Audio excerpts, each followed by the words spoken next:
Hello everyone, welcome to Delta academy. मेरा नाम है रंजन और आप सभी के लिए आज का बढ़िया सा संडे का सेशन जिसपे कि हम एसएससी जेई का ये क्रैश कोर्स देख रहे हैं। और इस क्रैश कोर्स के अंदर का आज का जो टॉपिक है वो होने वाला है कंडक्टेंस और कंडक्टिविटी के बारे में।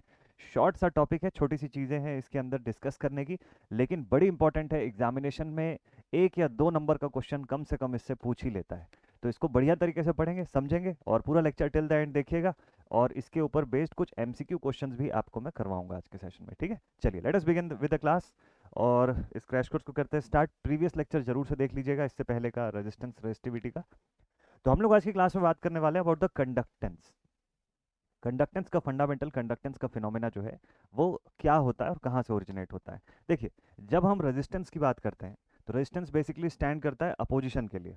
कि भाई अगर किसी भी मटेरियल के थ्रू या किसी भी कंडक्टर के थ्रू जब करंट को हम पास कराने की कोशिश करते हैं तो जो अपोजिशन ऑफर होता है जिसकी वजह से एनर्जी का लॉस होता है, that is known as resistance. लेकिन इसी का एक काउंटर पार्ट भी होता है, इसी का एक अपोजिट सिचुएशन, अपोजिट स्टेट भी होता है जिसको हम बोलते हैं कंडक्टेंस। तो जैसे रेजिस्टेंस अपोजिशन की यूनिट होती है, अपोजिशन की कैरेक्टरिस्टिक को शो करता है, वैसे ही conductance ease of flowing of the charges को शो करेगा। ठीक है, तो चार्जेस को आप कितना आसानी से किसी मटेरियल के थ्रू ट्रांसफर कर सकते हैं, भेज सकते हैं, उस मटेरियल की एबिलिटी जो है वो उस कंडक्टेंस को शो करती है। ठीक, कंडक्टेंस का relation with some other parameters ये भी पूछा जाता है एग्जामिनेशन में, तो कुछ एडिशनल चीजें और भी बताऊंगा मैं आपको। फिलहाल अभी बात करते हैं अबाउट द कंडक्टेंस।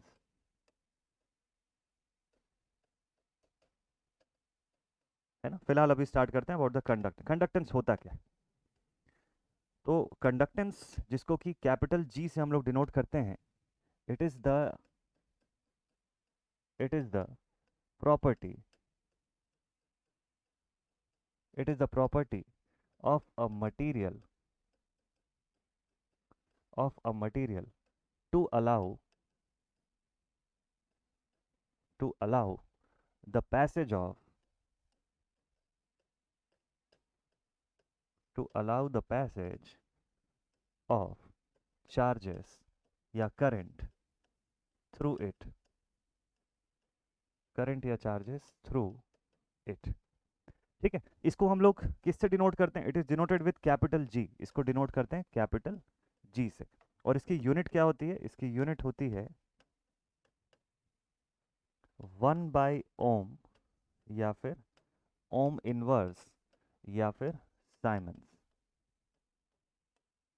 और या फिर इसको मो के फॉर्म में भी बताया जाता है ऐसे। ठीक है, ये इसकी यूनिट होती है। This is for conductance. Conductance जो होता है it is the reciprocal of resistance. तो भाई रेजिस्टेंस जो काम कर रहा है उसी का ठीक उल्टा काम कर रहा है कंडक्टेंस। ठीक है, बहुत ही बढ़िया। तो कंडक्टेंस को आप एक्सप्रेस करते हो as G is equals to 1/आर के फॉर्म। इसी वजह से इसकी ये यूनिट बनती है कि 1/ओम या ओम इनवर्स के फॉर्म में हम इसको इसीलिए शो कर पाते हैं। ठीक है, तो मटेरियल की कंडक्टेंस के ऊपर क्या क्या क्वेश्चंस आते हैं, किस तरह के क्वेश्चन आते हैं? देखिए, कंडक्टेंस जो होगा, ऑब्वियस सी बात है ना कि अगर हम ग्राफिकल फॉर्म में समझे, मैंने आपको रेजिस्टेंस के केस का 3 ग्राफ बताया था अगर आपको याद होगा तो, विद रिस्पेक्ट टू टेम्परेचर। अच्छा, कंडक्टेंस भी किन किन बातों पर निर्भर करेगा वो सारा चीज हम लोग अभी पहले देख लेते हैं। क्योंकि 1/आर होता है तो इसका फॉर्मूला कैसे बनेगा? जी इज इक्वल्स टू, अब देखिए रेजिस्टेंस का केस है तो आप लिखेंगे 1/ρl/a। डायमेंशनली कंडक्टेंस किस पे डिपेंड करेगा तो वो आपको ऐसा दिखेगा, या फिर इसी को लिख सकते हैं आप G is equals to 1/ρ into a/l, ऐसा लिख सकते हैं। 1/ρ इंटू a/l, यानी कि मटेरियल की एरिया ऑफ क्रॉस सेक्शन को आप बढ़ाओगे तो कंडक्टेंस बढ़ जाएगा, उसकी लेंथ को इंक्रीज करोगे तो कंडक्टेंस कम हो जाएगा। एंड दिस 1/ρ यानी कि 1/रेजिस्टिविटी से जो यूनिट आपको मिलती है या से जो आपको जो कांस्टेंट मिलता है, that is known as, this 1/ρ is known as conductivity, sigma. Sigma यानी कि इसको हम लोग बोलते हैं कंडक्टिविटी। कंडक्टिविटी भी बोलते हैं, स्पेसिफिक कंडक्टेंस भी बोलते हैं। स्पेसिफिक कंडक्टेंस वर्ड थोड़ा कम सुने होंगे आप इसके बारे में। कंडक्टिविटी बहुत पॉपुलरली नोन वर्ड जो है जो इसके लिए यूज होता है। तो कंडक्टिविटी तो अलग से एक टॉपिक के तौर पे मैं अभी जस्ट अगले स्लाइड पर डिस्कस करूंगा आप लोगों से, बट फिलहाल अभी कंडक्टेंस पे फोकस करते हैं। तो कंडक्टेंस जो है इसके बारे में हमको समझ में आ गया कि ये 1/ρ a/l के फॉर्म में इसको बताया जाता है। मटेरियल की कंडक्टेंस जो है वो वेरी करती होगी इन सभी पैरामीटर्स के हिसाब से। इसके अलावा मटेरियल की कंडक्टेंस जो है वो टेम्परेचर के ऊपर भी डिपेंड करती होगी। तो जैसे रेजिस्टेंस के केस में आपने पीटीसी, एनटीसी और जेडटीसी का एक्सप्रेशन पढ़ा, वैसे ही कंडक्टेंस के केस पे भी उस टेम्परेचर का असर पड़ता होगा। ठीक, जस्ट उल्टा, जस्ट अपोजिट असर पड़ता होगा। कैसे? जैसे रेजिस्टेंस के केस में मैंने आपको जो ग्राफ बताया था, आपको याद होगा, विथ रिस्पेक्ट टू टेम्परेचर हम लोगों ने 3 ग्राफ स्टडी किया था। ठीक है, कंडक्टर, इंसुलेटर और सेमीकंडक्टर के लिए। ऐसे ही 3 ग्राफ मैं आपको कंडक्टेंस के केस का भी बताता हूँ। तो लेट अस सपोज कि हमारे पास 3 ग्राफ है, टेम्परेचर वर्सेस रेजिस्टेंस, ये किसी कंडक्टर के लिए है।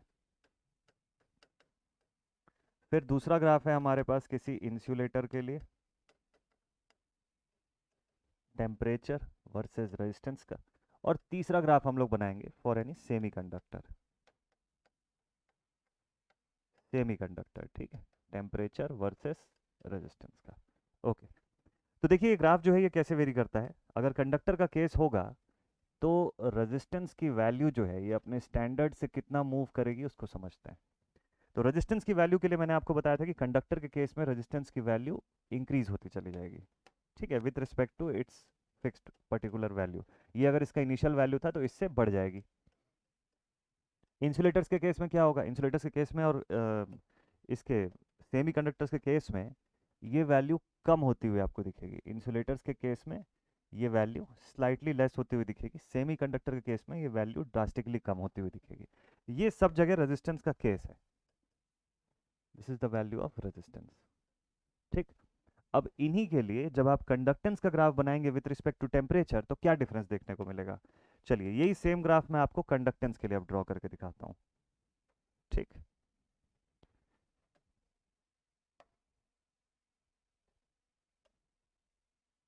ये सपोज कर लीजिए तीनों केस हम लोगों ने फिर से ले लिया, कंडक्टर, इंसुलेटर, सेमीकंडक्टर। ठीक, अब देखते हैं, अगर सपोज कर लीजिए कि स्टैंडर्ड कंडक्टेंस जो है अगर यहाँ पर है और ये ग्राफ जो है ये टेम्परेचर वर्सेस कंडक्टेंस का शो कर रहे हैं हम लोग। ठीक है, कंडक्टेंस और टेम्परेचर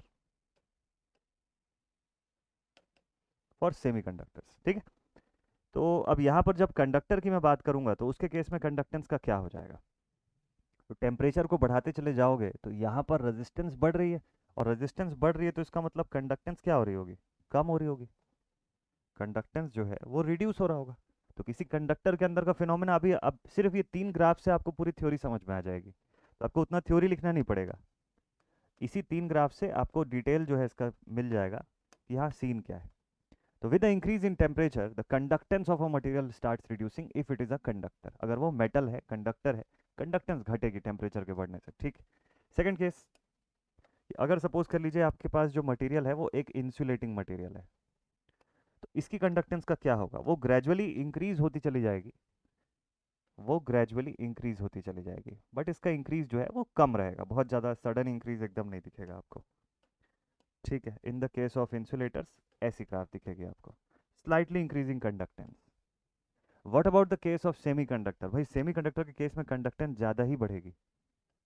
अगर ये स्टैंडर्ड इस वैल्यू पर था तो सेमीकंडक्टर्स के केस पर ये कंडक्टेंस की वैल्यू ऐसी दिखाई देगी आपको। ठीक है, हालांकि सेमीकंडक्टर्स के केस में कंडक्टेंस की वैल्यू, या इंसुलेटर के केस में कंडक्टेंस की वैल्यू जो है वो बहुत छोटी रहेगी as compare to that in conductor. लेकिन अगर फिर भी हम इन तीनों को एक अलग अलग लेवल पर ऐसा शो करें तो ये डिफरेंस आपको साफ है इस तरीके से दिखाई देगा। ठीक है, so this one is for the conductor,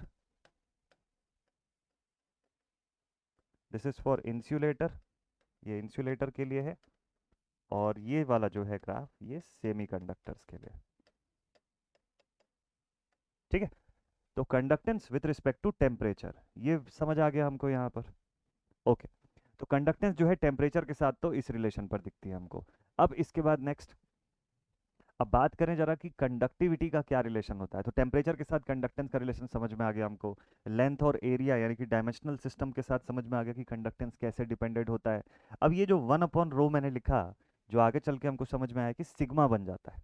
ठीक है, कंडक्टिविटी हो जाता है, इसके बारे में क्या बोलेंगे? चलिए, तो नेक्स्ट छोटा सा टॉपिक शुरू होता है यहाँ पर, विच इज कंडक्टिविटी।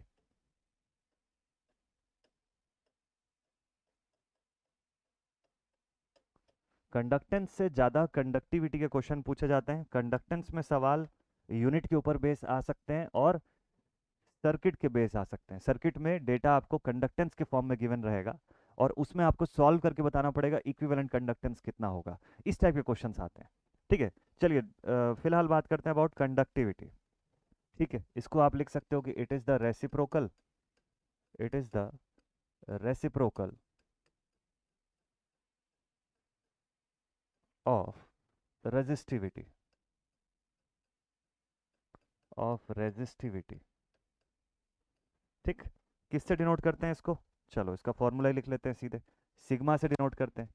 इसका फॉर्मूला क्या लिखते हैं हम लोग? It is the reciprocal of resistivity, that means 1/ρ, ऐसा इसको रिप्रेजेंट करते हैं। ठीक है, तो अगर रेजिस्टिविटी की रेसिप्रोकल है तो रेजिस्टिविटी की यूनिट आप सभी को पता है कि ओम मीटर्स के फॉर्म में हम लोग इसको लिखते हैं ना। तो यहाँ पर क्या यूनिट हो जाएगी? इसकी यूनिट आप लिखिएगा, इसकी यूनिट, बहुत सारे फॉर्म में इसकी यूनिट को बता सकते हैं, सारे के सारे फॉर्म लिख देते हैं। इसकी यूनिट को क्या लिखा जा सकता है भाई? इसकी यूनिट को लिख सकते हो आप 1/ओम मीटर। ठीक है, और इसकी यूनिट को आप लिख सकते हो ओम इनवर्स मीटर इनवर्स, या फिर साइमन पर मीटर, है ना। या फिर आप इसको लिख सकते हो मो मीटर इनवर्स, या आप इसको मो पर मीटर भी लिख सकते हो, है ना। इसको आप लिख सकते हो कि ओम पर ओम इनवर्स पर मीटर, ऐसा भी लिख सकते हो। ऐसे बहुत सारे फॉर्म्स से आप इसकी यूनिट को रिप्रेजेंट कर सकते हो। ठीक है, ये किसके बारे में हम बात कर रहे हैं? हम लोग कंडक्टिविटी के बारे में बात कर रहे हैं। तो मटेरियल की कंडक्टिविटी उसकी इंट्रिंसिक प्रॉपर्टी होती है। किसी भी मटेरियल के अंदर की जो कंडक्टिविटी होती है वो उसकी एक इंट्रिंसिक प्रॉपर्टी होती है, जो कि अगेन दो ही चीज़ों पर डिपेंड करती है। एक, पहला उसकी कंपोजिशन के ऊपर, और दूसरा टेम्परेचर के ऊपर। ठीक है, तो हम लोग लिखेंगे conductivity, conductivity is an intrinsic property, intrinsic property of any material, of any material, which depends, which depends upon two cases, which depends upon two conditions या cases। कौन सी दो केस पर ये डिपेंड करती है? सबसे पहला, first is the composition of material, पहला उस मटेरियल का कंपोजिशन, और दूसरा टेम्परेचर। ठीक, एग्जाम में अगर क्वेश्चन आएगा और अगर सपोज कर लो इन दोनों में से भी चूज करना पड़ गया कि सबसे ज्यादा किसी मटेरियल की कंडक्टिविटी किस चीज पर डिपेंड करती है, तो इसका क्लियर आंसर होगा कंपोजिशन। सबसे ज्यादा major dependency is upon the composition, क्योंकि इंट्रिंसिक प्रॉपर्टी है, मैंने इसीलिए आपको लिखवाया कि it is a intrinsic property of a material. तो बीइंग एन इंट्रिंसिक प्रॉपर्टी, वो उसके कंपोजिशन पर ही सबसे पहले निर्भर करेगा। सेकंड पॉइंट पर आप देखें तो टेम्परेचर के ऊपर डिपेंड करेगा। तो इसका मतलब जब भी कभी किसी मटेरियल की कंडक्टिविटी कहीं बताई जाएगी तो वो हमेशा विथ रिस्पेक्ट टू टेम्परेचर रहेगी। कहीं ना कहीं जरूर स्पेसिफाइड होगा कि अगर किसी मटेरियल का सपोज कर लीजिए कोई कंडक्टिविटी बोलता है कि 5.65 into 10⁻⁷ ohm inverse metre inverse के फॉर्म में, तो ध्यान रखिएगा कहीं ना कहीं एक टेम्परेचर भी स्पेसिफाइड होगा कि एट 20 डिग्री सेंटीग्रेड या एट 25 डिग्री सेंटीग्रेड। इस तरीके से टेम्परेचर स्पेसिफाइड होना कंपलसरी है, तब जाके कंडक्टिविटी का वो डेटा सही माना जाएगा। अगर टेम्परेचर नहीं स्पेसिफाइड है तो वो डेटा वेरी हो सकता है, चेंज हो सकता है फॉर दैट सेम मटेरियल। तो ये बहुत इंपॉर्टेंट थिंग है यार। तो कंडक्टिविटी के ऊपर आपको पहले तो ये चीज पूछ सकता है कि यूनिट, दूसरा चीज आपको फॉर्मूले के फॉर्म में कम पूछता है, यूनिट ज्यादा पूछ सकता है। ठीक है, तीसरा चीज कंडक्टिविटी की डिपेंडेंसी के ऊपर क्वेश्चन आता है कि किसके ऊपर ये डिपेंड करता है। ठीक है, और एक बहुत ही मजेदार सा क्वेश्चन बनता है कंडक्टिविटी का इलेक्ट्रिक फील्ड के रिलेशन के साथ। ये वाला पॉइंट मैं आपको अभी फटाफट से क्लियर करूंगा एज अ सेपरेट टॉपिक, तो मजा आ जाएगा आपको पढ़ने में। कंडक्टिविटी का रिलेशन विथ इलेक्ट्रिक फील्ड पूछा हुआ एग्जामिनेशंस में, अलग अलग एग्जामिनेशंस में पूछा हुआ, चाहे आरवीएनएल का पेपर हो या फिर यूपी पीसीएल का पेपर हो या एसएससी का एग्जामिनेशन हो। ये तीनों ही एग्जामिनेशन में 2016 से लेकर के 22 तक के पेपर में अगर आप देखेंगे आपको खूब सारे क्वेश्चन दिखाई देंगे। तो और इसको बहुत कम लोग पढ़ते हैं, इसको कभी कभी ना मैक्सिमम क्या करते हैं, छोड़ देते हैं, अपन ध्यान नहीं देते हैं। बट ये एक इंपॉर्टेंट टॉपिक है, शॉर्ट सा टॉपिक है, आपको क्विकली मैं बताता हूँ। Relation between, relation between electrical conductivity, electrical conductivity, electrical conductivity and electric field and electric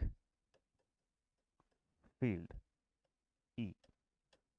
ठीक है, इनके बीच का रिलेशन जो है वो हम पढ़ने जा रहे हैं। अच्छा, आप बोलेंगे सर कंडक्टिविटी पढ़ रहे हैं, इलेक्ट्रिकल कंडक्टिविटी लिखना जरूरी था क्या? हाँ यार, ये लिखना क्यों जरूरी था पता है? क्योंकि थर्मल कंडक्टिविटी भी होती है और थर्मल कंडक्टेंस भी होता है। ठीक है, जिसको आगे चल के कंडक्शन के फॉर्म में आप पढ़ते हो। कि आप पढ़े ना कि मोड ऑफ हीट ट्रांसफर में क्या क्या होता है, तो कंडक्शन होता है, रेडिएशन होता है ना, और कन्वेक्शन होता है। तो वो हीट के ट्रांसफर में भी चलता है, कंडक्टेंस कंडक्टिविटी वहां पर भी होती है और इलेक्ट्रिकल में भी होती है, तो दोनों में रिलेशन थोड़ा अलग अलग होता है। बट यहाँ पर इसको समझना जरूरी है, इसीलिए मैंने इलेक्ट्रिकल कंडक्टिविटी अलग से स्पेसिफाई किया। ठीक है, चलिए देखते हैं इलेक्ट्रिकल कंडक्टिविटी और इलेक्ट्रिक फील्ड के बीच में क्या रिलेशन है। तो भाई देखिए, कंडक्टिविटी का एक्सप्रेशन हम लोग कैसे लिखते हैं? The conductivity is given as 1/ρ। ठीक है, दिस इज कंडक्टिविटी, इसकी यूनिट किसी भी एक फॉर्म में लिख लीजिए, साइमन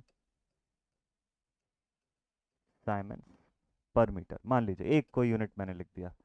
ठीक है, similarly we know that similarly we know that electric field electric field इसको कैसे हम लोग एक्सप्रेस करते हैं इलेक्ट्रिक फील्ड को? The electric field E is given as the potential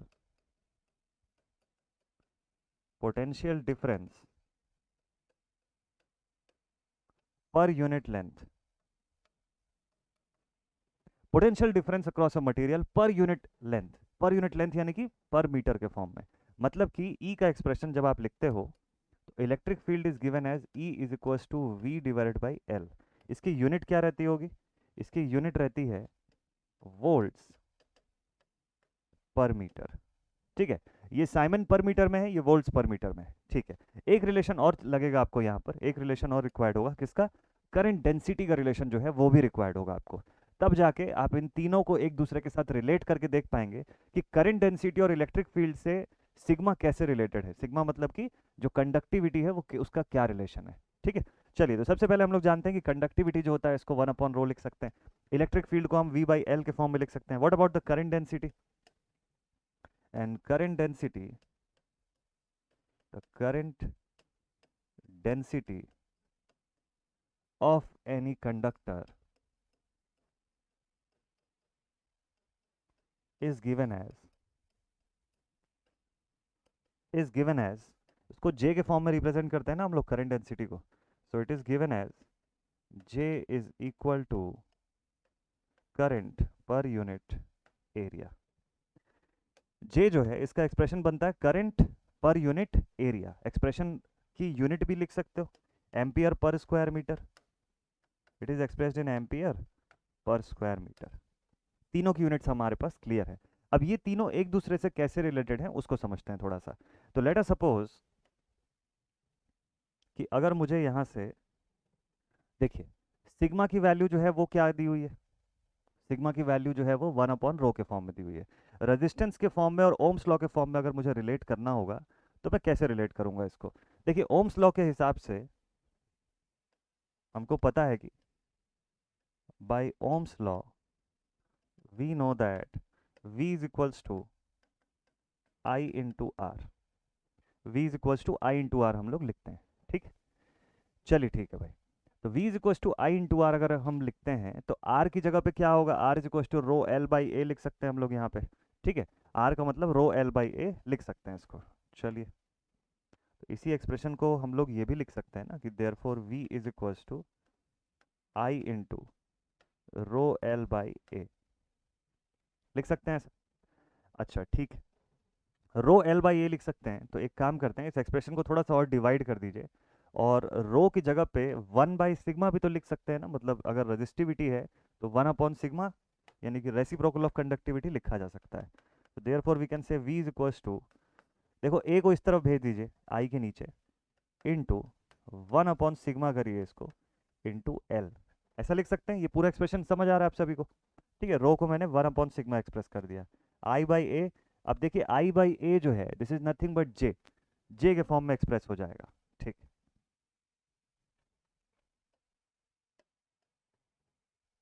so therefore we can say कि V is equals to J multiplied with 1 upon sigma into L। अब मान लीजिए यहाँ से सिग्मा की वैल्यू चाहिए, so now we can say V divided by J into L is equals to 1 upon sigma, और sigma is equals to J into L divided by V। अच्छा देखिए, J को छोड़ दीजिए, L बाई V क्या होता है? V बाई एल का रेसिप्रोकल, यानी कि 1 अपॉन इलेक्ट्रिक फील्ड, ऐसा लिख सकते हैं हम लोग इसको। So we can say sigma is equals to J by E। ये रिलेशन बहुत ज़्यादा इंपॉर्टेंट है जब आप कंडक्टिविटी का रिलेशन स्टैब्लिश करते हैं ना।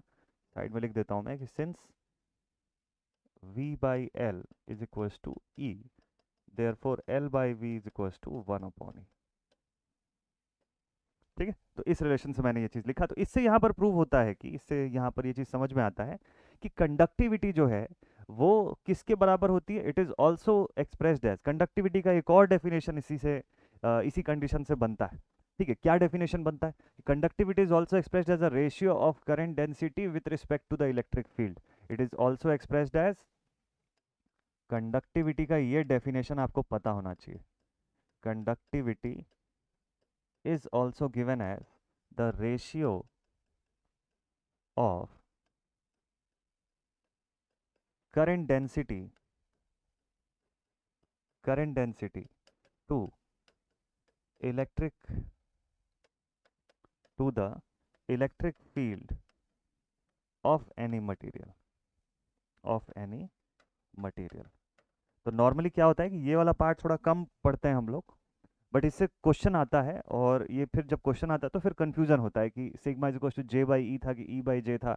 हम लोग उसको डिराइव नहीं करते हैं असल में। एक भी बार अगर आपने इसको पूरा फुल्ली खुद से डिराइव कर लिया ना, आपके माइंड में फिक्स हो जाएगा, फिर आपको रटना नहीं पड़ेगा इसको। नहीं तो क्या होगा, बार बार उसको याद करना पड़ेगा। और एग्जाम में क्या कन्फ्यूजन होता है पता है? याद तो रहता है कि सिग्मा J और E के फॉर्म में था, बस वो E बाई J था कि J बाई E था वो भूल जाते हैं, तो उसी में दिमाग घूमता रहता है। और ऑप्शन में ऐसे ही दे देता है, एक ऑप्शन में आपको E बाई J दे देगा, एक ऑप्शन में J बाई E दे देगा, तो बड़ा कन्फ्यूजन हो जाएगा। तो ये हमको ध्यान में रखना है कि it is the ratio of current density, कि कितना करंट डेंसिटी आप अप्लाई कर रहे हैं with respect to total electric field कितनी है, उसके ऊपर निर्भर करता है कि उसकी कंडक्टिविटी कितनी ज़्यादा होगी मटेरियल की। तो ज़्यादा इलेक्ट्रिक फील्ड अप्लाई करेंगे और करंट डेंसिटी अगर छोटी है, तो उस कंडीशन में आपके पास कंडक्टिविटी की वैल्यू स्मॉल हो जाएगी। तो ये भी एक इंपॉर्टेंट थिंग है। या वैसे कंडक्टिविटी यहाँ पर एज अ कांस्टेंट है, तो J is equal to sigma E के फॉर्म में भी हम लोग इसको लिखते हैं। अच्छा, इससे यूनिट क्या बन रही है वो बताइए। Sigma is equals to J by E मैंने आपको लिखवाया। इससे यूनिट क्या बनी? करंट डेंसिटी हो गया एम्पियर पर स्क्वायर मीटर। और ई की यूनिट क्या हो गई? ई की यूनिट जो है दैट इज वोल्ट्स पर मीटर। ई का एक्सप्रेशन हम लोग क्या लिखे थे? Potential difference per unit length, ऐसा लिखे थे ना। तो हम लोग सिग्मा को क्या लिख सकते हैं? Therefore sigma is ampere per square metre into metre upon volts, लिख सकते हैं। ये दोनों कैंसिल आउट हो गया। इससे सिग्मा की एक और बढ़िया सी यूनिट बनती है एम्पियर पर वोल्ट्स मीटर। ये यूनिट भी ध्यान रखिएगा, ट्रिक क्वेश्चन करने को ये ऐसा भी पूछ सकता है। ये भी एक इंपॉर्टेंट इसकी यूनिट है। तो कंडक्टिविटी का 3-4 यूनिट मैंने आपको शुरुआत में बताया। एक ये वाला यूनिट इस एक्सप्रेशन से आता है, इसके पीछे ये पूरी कहानी रहती है। ठीक है, डायरेक्टली ये लिखता तो समझने में दिक्कत होती, इसलिए मैंने पूरा का पूरा एक्सप्रेशन आपको बता दिया कि इलेक्ट्रिक फील्ड के साथ जब आप इसका रिलेशन समझ जाओगे तो अपने आप आपको ये यूनिट समझ में आ जाएगी कि एम्पियर पर वोल्ट्स मीटर के फॉर्म में कैसे एक्सप्रेस करते हैं। इसी से आगे चल के आपके वो वाले यूनिट डिराइव होते हैं, वो जो शुरुआत में आप लिखे हो ना कि 1 अपॉन ओम मीटर, इसी से डिराइव होते हैं ओवरऑल। तो जब देखिए ओम कहाँ से आया? ओम इज इक्वल्स टू वोल्ट्स पर एम्पियर के फॉर्म में आया, आया ना। अब यहाँ पे क्या है? एम्पियर पर वोल्ट्स है, तो क्या आ जाएगा? 1 अपॉन ओम आ जाएगा। तो इसी से बनेगा sigma is equals to 1 upon ohm metre. ये वाली यूनिट इसी से डिराइव होती है। तो ये जो आप एक्सप्रेशन लिखते हो, इसके जस्ट एक पहले का स्टेप जो है वो ये बनता है। इस तरीके से भी इसको लिखा जा सकता है। ठीक है, तो कभी कभी ऐसा लिखा जाता है ना, तो हम लोग कंफ्यूज हो जाते हैं कि ये कहाँ से है। कुछ नहीं है, एग्जैक्टली वही चीज़ है। और इसका एक्सप्रेशन जो है वो करंट डेंसिटी और इलेक्ट्रिक फील्ड के एक्सप्रेशन से निकलता है, इसीलिए ऐसा है। ठीक। तो this was the entire relation of conductivity with electric field. Conductivity को इलेक्ट्रिक फील्ड से ऐसे आप रिलेट कर सकते हो। चलिए, बढ़िया। अगर यहाँ तक आपको समझ में आ गया, अब नेक्स्ट पॉइंट पर आपको जस्ट छोटा सा मैं एक रेंज बता देता हूँ। इससे भी एग्जाम में क्वेश्चन बनता है आपके, तो ये रेंज आपको पता रहना चाहिए। कंडक्टर, इंसुलेटर और सेमी कंडक्टर, ये तीन टाइप के मटेरियल्स की कंडक्टिविटी रेंज कहाँ से कहाँ तक वेरी करती है। ऐसा मैंने आपको रेजिस्टिविटी का रेंज भी बताया था। अब आज के इस सेशन पर कंडक्टेंस और कंडक्टिविटी पढ़ रहे हैं, तो उसका भी रेंज बताता हूँ आपको, ठीक है। So the of conductivity, range of conductivity for conductors, insulators,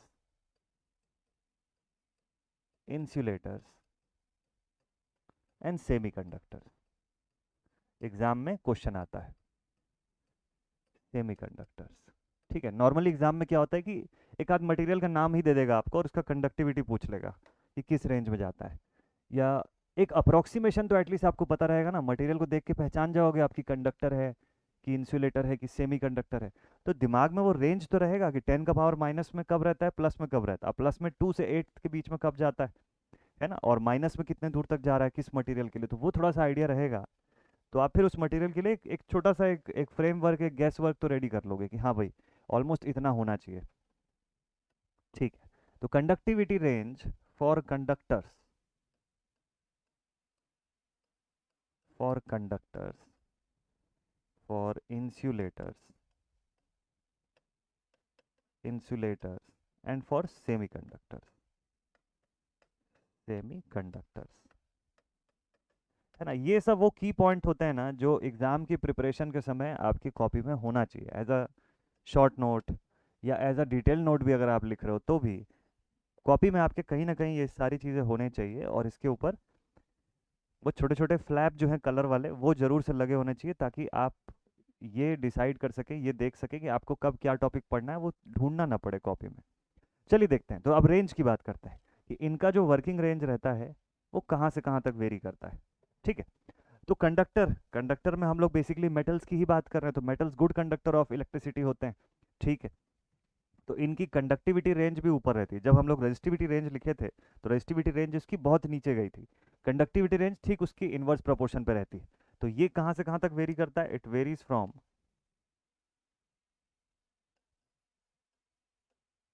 it ranges from 10 raise to the power 2 से 10 raise to the power 8 ohm inverse metre inverse.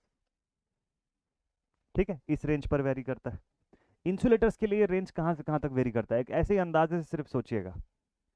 Insulators के केस में ये कहाँ से कहाँ तक वेरी करता होगा। ऑब्वियसली पॉजिटिव तो नहीं जाएगा ना, नेगेटिव में ही जाएगा।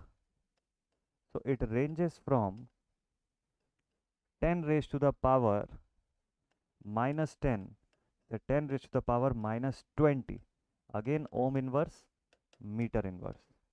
ये रेंज ध्यान रखिएगा। इंसुलेटर का अगर केस है 10 का पावर -10 से लेकर के 10 का पावर -20 तक, क्योंकि उसकी रेजिस्टिविटी हाई रहती है, वो पॉजिटिव पावर पे रहती है with extreme values.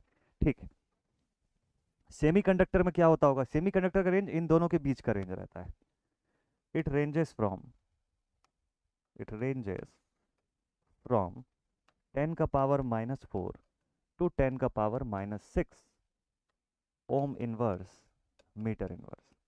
So without any confusion ये तीनों का रेंज जो है मैंने लिखा हुआ है आपके लिए, आराम से इसको अच्छे से स्टडी कर लीजिएगा एक बार बढ़िया से।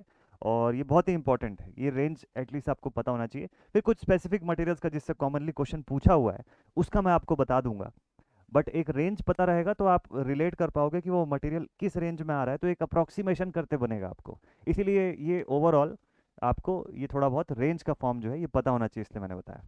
चलिए कुछ मटेरियल की भी बात कर लेते हैं, कौन कौन से मटेरियल की कंडक्टिविटी किस किस रेंज में जाती है। एग्जाम्पल के तौर पे लेते हैं, कुछ एग्जाम्पल लेते हैं, एग्जाम्पल्स। ठीक, यहाँ तक आपने कंडक्टेंस और कंडक्टिविटी के बारे में इनफ पढ़ लिया, इतना काफ़ी है आपके एज एग्जामिनेशन के पॉइंट ऑफ व्यू से। एक पॉइंट बच गया है आपके लिए, जो मैं स्पेसिफिकली लेकर के आऊँगा, that is about the super conductors. ठीक है, अब कंडक्टर की बात हो ही रही है तो उसमें एक्सट्रीमेस्ट लेवल जो है वो सुपर कंडक्टर है। तो सुपर कंडक्टर के बारे में डिस्कस करेंगे, बट वो टॉपिक भी सुपर है, तो उसके लिए लेक्चर भी अलग से रहेगा, सुपर सा लेक्चर आएगा आप सभी के लिए सेपरेटली, इसमें नहीं डिस्कस करेंगे, ठीक है।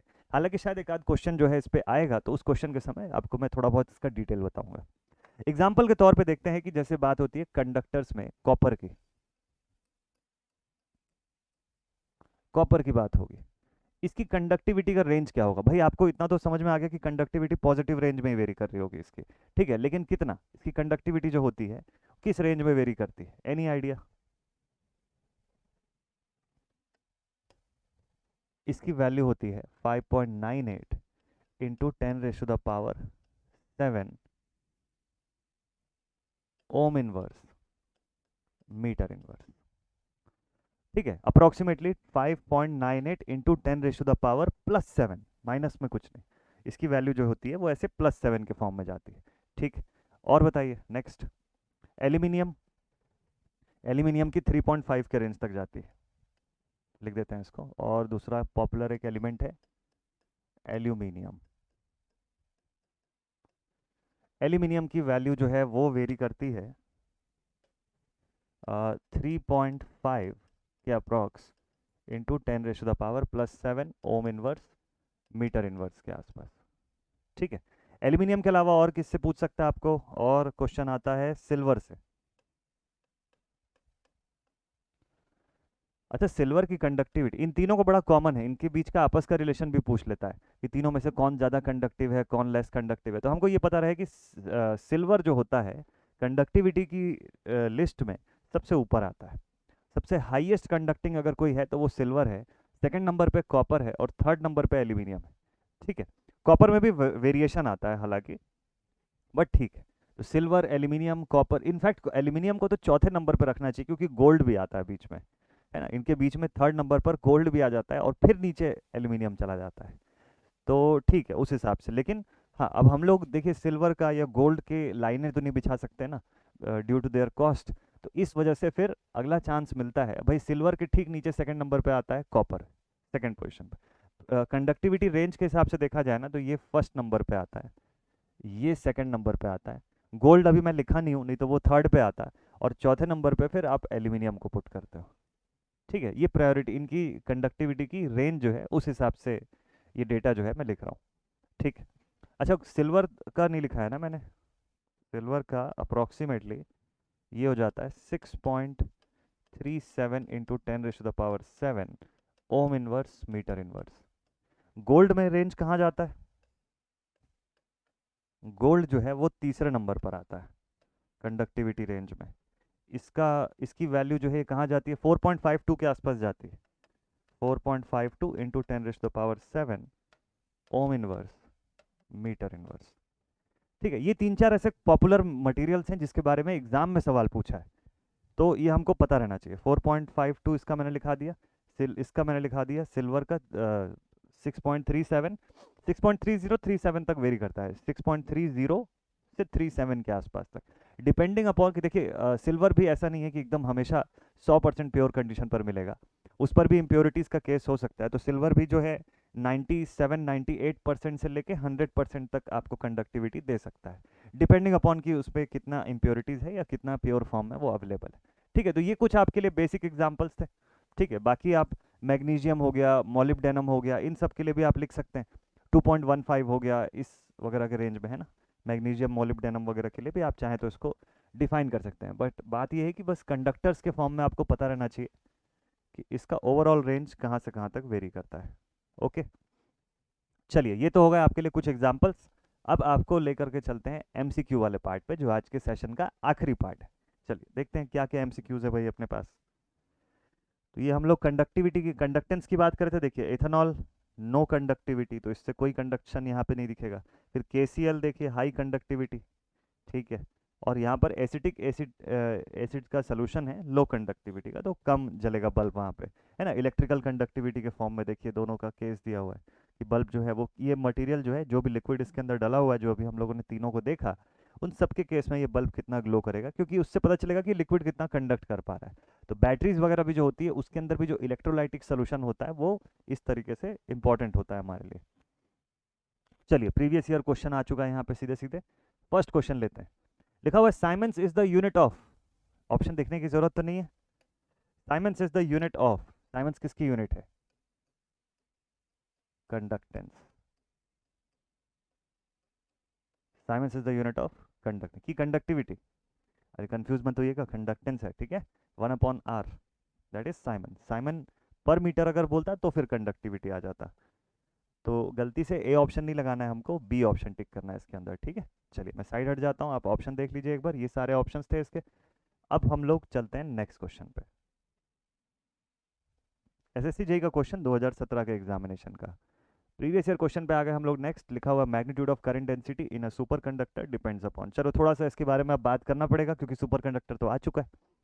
सुपर कंडक्टर के बारे में पूछा है कि the magnitude of current density in a superconductor depends upon current density J की value that is I per unit area, J which is equals to I per unit area, यानी कि ampere per square metre की value जो है किस पे निर्भर करती है।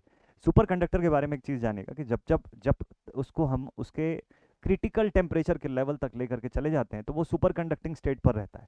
उस टेम्परेचर रेंज को आप पार कर देते हैं तो वो मटेरियल वापस से अपने नॉर्मल स्टेट पर जाने की कोशिश करता है। सुपर कंडक्टर के बारे में अगर मैं आपको एक शॉर्ट में एकदम ग्राफ से बताऊं तो इसका ग्राफ अगर एक एक नॉर्मल मेटल के केस में अगर ये कुछ ऐसा दिखाई दे रहा है ना, सॉरी, इसकी कंडक्शन अगर ऐसे रिड्यूस होती हुई आपको दिख रही है तो इस टेम्परेचर रेंज को पार करते हुए सुपर कंडक्टर भी आपको इसी रेंज पर आउटपुट दिखाएगा। ठीक, ऐसा ये प्योर मेटल और ये उसका सुपर कंडक्टर। सुपर कंडक्टर का स्टेट ये जो होता है इसको टीसी बोलते हैं हम लोग। तो अभी अभी जब डिटेल में पढ़ेंगे तो मैं आपको बताऊंगा। ये इसका क्रिटिकल टेम्परेचर कहलाता है। तो क्रिटिकल टेम्परेचर के ऊपर क्या रहता है, इसका आउटपुट जो है वो वापस से प्योर मेटल के जैसा ही हो जाता है। बट बिफोर दिस टेम्परेचर तो आपका कंडक्टर जो है वो तो यहाँ पे रेजिस्टेंस शो करेगा, ये सुपर कंडक्टर कोई रेजिस्टेंस नहीं शो करेगा। तो खैर ये सब बिहेवियर डिटेल में डिस्कस करेंगे। तो आपको हाँ, और सुपर कंडक्टर के बारे में और दो तीन चीज़ें। फिलहाल अभी मैग्नेटिक सर्किट पे हम पहुंचे नहीं है, जब पहुंचेंगे तो और अच्छे से आपको बता दूंगा। अभी के लिए बस इतना जानिए कि सुपर कंडक्टर जो होता है वो सबसे दुनिया का सबसे स्ट्रॉन्गेस्ट डायामैग्नेटिक मटेरियल होता है। कौन सा मटेरियल होता है? It is the strongest diamagnetic. इसके अंदर डायामैग्नेटिक नेचर इतना स्ट्रांग होता है कि आपने कई बार देखा होगा लेविटेटिंग ऑब्जेक्ट, देखा होगा कि ऑब्जेक्ट ऐसे हवा में उड़ रहा है और घूम रहा है एक मैग्नेट के ऊपर हवा में। That is just because of the super magnetism. Super magnetism होने की वजह से वो मटेरियल क्या करता है कि वो इतना स्ट्रांग डायामैग्नेटिज्म क्रिएट करता है कि वो एक बहुत स्ट्रांग अपोजिंग फोर्स जो है वो क्रिएट कर सकता है, जिससे कि वो फोर्स ऑफ रिपल्शन की वजह से मटेरियल तक को हवा में उठा सकता है।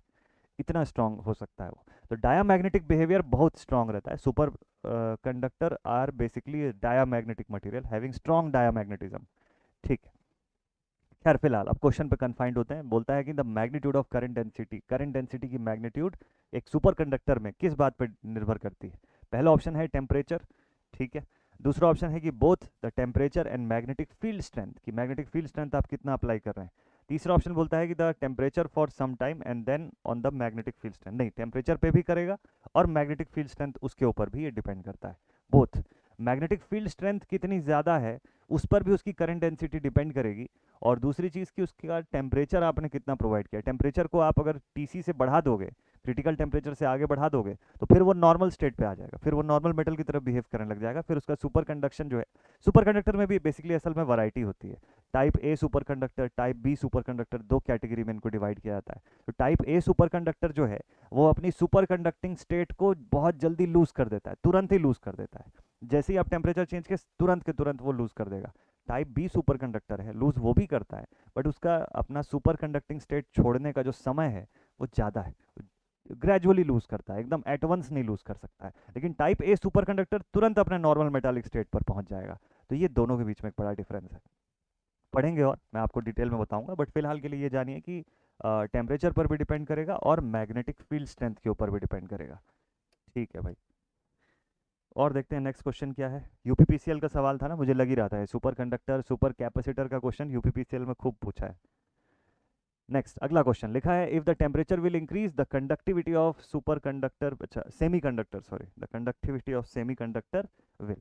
अगर मान लीजिए टेम्परेचर को इंक्रीज करते हैं तो कंडक्टिविटी ऑफ सेमी कंडक्टर जो है उसका क्या होगा, बढ़ेगी। It will increase. अभी तो ग्राफ से देखे थे हम लोग, ये देखे कंडक्टिविटी की ग्राफ देखे थे ना हम लोग, ये इस तरीके से दिख रहा था ना, ये था कंडक्टिविटी।